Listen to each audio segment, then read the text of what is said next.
মালদার মানিকচক ব্লকে দক্ষিণ চণ্ডীপুরে বিভিন্ন মন্দির, মসজিদ ও জনবহুল গুরুত্বপূর্ণ মোড়গুলিতে এলাকাবাসী চাহিদা মতো সোলার প্যানেল যুক্ত বাতি লাগানো হলো মানিকচক পঞ্চায়েত সমিতির ব্যবস্থাপনায়।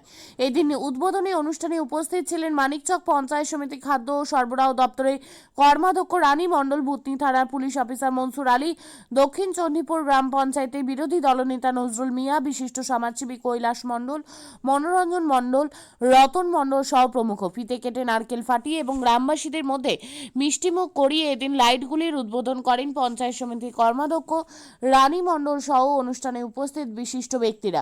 এই বিষয়ে রানী মণ্ডল জানায়, রাজ্যের মুখ্যমন্ত্রী মমতা বন্দ্যোপাধ্যায়ের অনুপ্রেরণায় এবং মানিকচক বিধানসভার বিধায়িকা সাবিত্রী মিত্রের উদ্যোগে এবং মানিকচক পঞ্চায়েত সমিতির ব্যবস্থাপনায় দক্ষিণ চণ্ডীপুরে বিভিন্ন গুরুত্বপূর্ণ জায়গায় এই সোলার প্যানেলযুক্ত লাইট বসানো হলো। আগামীতে আরও উন্নয়নমূলক কাজ করা হবে। এলাকা জুড়ে এই লাইট বসানোয় এলাকার সাধারণ মানুষ অনেক সুবিধা পাবে।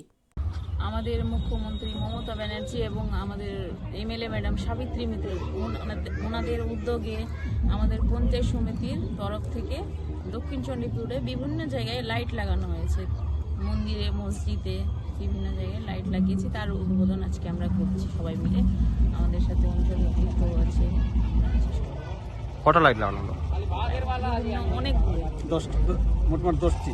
10-12টা। আরও পরবর্তীতে আরও লাইট লাগাবো।